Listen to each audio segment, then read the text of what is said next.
ऊंचे ऊंचे पहाड़ों के बीच घने जंगलों से घिरा हुआ एक छोटा सा गांव था, दीपपुर। नाम दीपपुर था, लेकिन यहाँ रोशनी नाम की चीज सिर्फ सूरज के भरोसे थी। जैसे ही सूरज पहाड़ों के पीछे छुपता, पूरा गांव अंधेरे में डूब जाता। यहाँ न बिजली थी, न पक्की सड़क, न अस्पताल और न ही बाहर की दुनिया से कोई सीधा रास्ता। रात को दीपपुर ऐसा लगता जैसे समय वहीं रुक गया हो। दीपपुर के लोग मेहनती थे, लेकिन अंदर से डरे हुए। डर किसी इंसान का नहीं था, डर था जंगल का। गांव के ठीक बाहर एक घना जंगल था, जहां से रात के समय अजीब अजीब आवाजें आती थीं।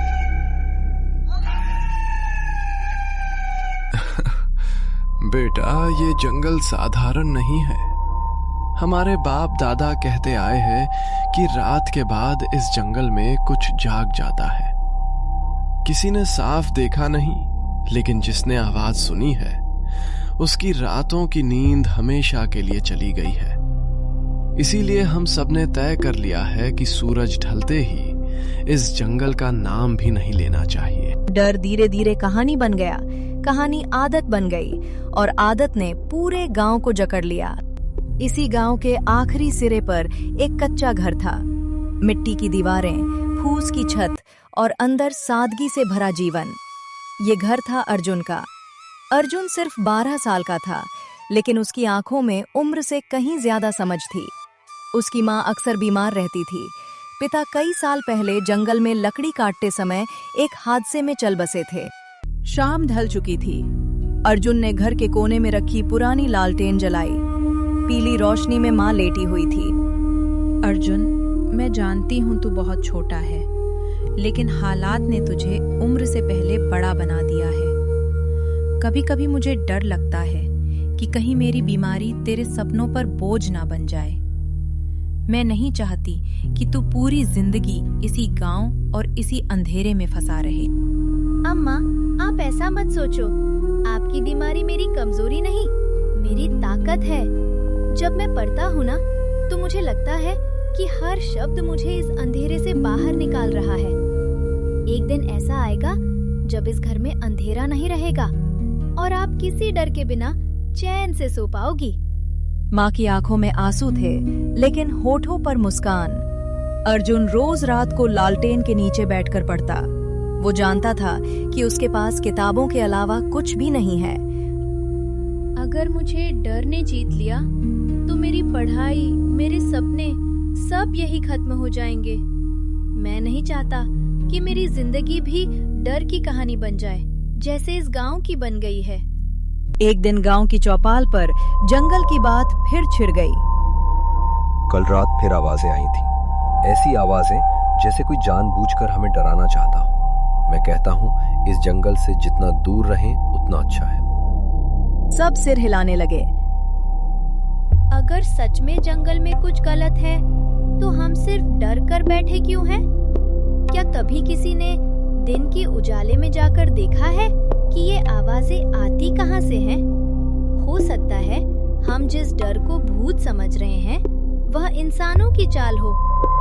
डर से भागने से डर खत्म नहीं होता।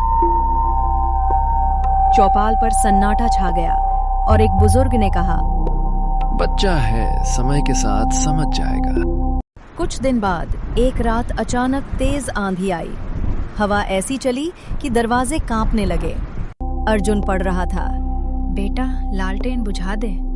इस अंधेरे से मुझे डर नहीं, लेकिन तुझे कुछ हो गया तो मैं खुद को माफ नहीं कर पाऊंगी। तेज हवा चली और लालटेन हाथ से छूटकर जमीन पर गिर पड़ी।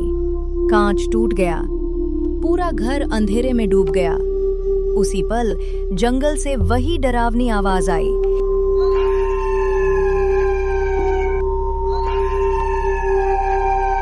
अर्जुन, ये वही आवाज है।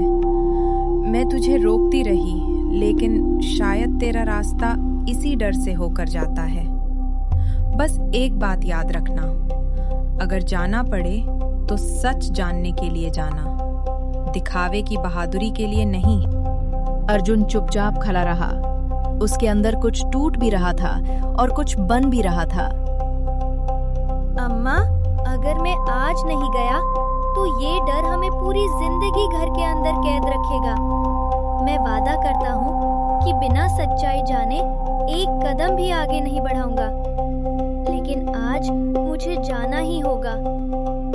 उसने बांस की लाठी उठाई, टूटी लालटेन हाथ में ली और दरवाजा खोल दिया। अंधेरे की ओर पहला कदम बढ़ चुका था।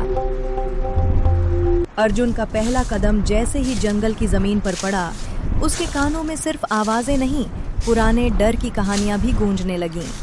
हर पेड़ उसे देख रहा था, हर पत्ता जैसे सवाल पूछ रहा था, लेकिन अर्जुन रुका नहीं। अगर मैं आज डर गया तो ये डर सिर्फ मेरा नहीं रहेगा, ये उस हर बच्चे तक पहुंचेगा जो कभी इस गांव में पैदा होगा।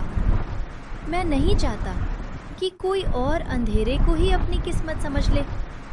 अगर सच डरावना भी हुआ तो भी मैं उसे देखना चाहता हूँ, क्योंकि झूठ की शांति से सच की बेचैनी बेहतर होती है। अचानक तेज पत्थरों की टकराहट, लोहे की खड़खड़ाहट और इंसानी सांसों की आवाज।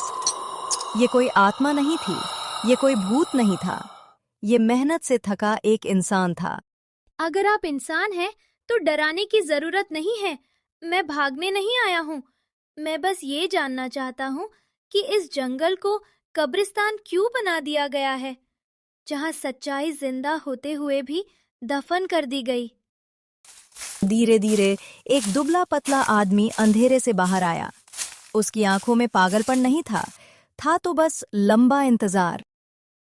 तू पहला नहीं है जो सवाल लेकर आया है, लेकिन तू पहला है जो डर लेकर नहीं आया।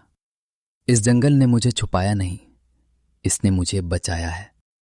अगर मैं गांव में रहता तो सच्चाई बोलने की सजा मौत से भी बदतर होती। मैं इसी गांव का था, मेरे भी सपने थे, मेरा भी घर था। लेकिन जब मैंने देखा कि कुछ ताकतवर लोग जंगल की लकड़ी, जमीन और गांव के हक को चुपचाप बेच रहे हैं, तो मैंने सवाल उठाए। उन सवालों ने मुझे ही गुनहगार बना दिया। डर फैलाना मेरी मजबूरी थी, क्योंकि अगर लोग अंदर आते तो सच्चाई सामने आ जाती और मुझे दोबारा मार दिया जाता। डर से बचकर आप जिंदा तो रहे, लेकिन आपने खुद को अंधेरे में कैद कर लिया। आज अगर आप बाहर आए हैं तो इसका मतलब है कि अब भी आपके अंदर सच जिंदा है। अगर आप चाहें तो मैं वादा करता हूं कि आपकी आवाज इस बार दबेगी नहीं।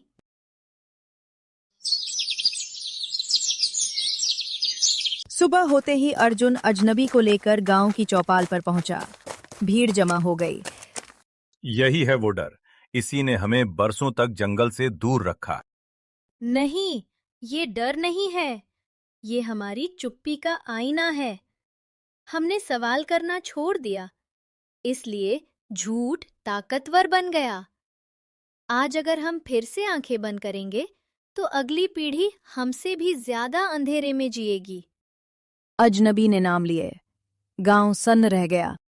जिन लोगों ने डर फैलाया नहीं बल्कि डर का फायदा उठाया, वो आज भी यही खड़े हैं। अगर सच कड़वा है तो उसका स्वाद सहना पड़ेगा। गांव का झूठ पहली बार कांप रहा था। कुछ लोगों ने माफी मांगी, कुछ चुप रहे, लेकिन डर टूट चुका था। हमने डर को परंपरा बना लिया था। आज पहली बार एक बच्चे ने हमें आईना दिखाया है। कुछ महीनों बाद गांव में बिजली पहुंची, जंगल खुला, सच्चाई बाहर आई। अर्जुन की मां अब बिना डर के सोती थी। तू सिर्फ अंधेरे से नहीं लड़ा, तू चुप्पी से लड़ा है। और जो चुप्पी को हरा दे वो पूरी दुनिया को रोशन कर सकता है। रोशनी का काम अंधेरे को गाली देना नहीं, बस खुद जलते रहना है, क्योंकि जब एक दिया जलता है तो अंधेरा अपने आप रास्ता छोड़ देता है। और इन सब के बाद गांव में फिर से खुशहाली आ गई।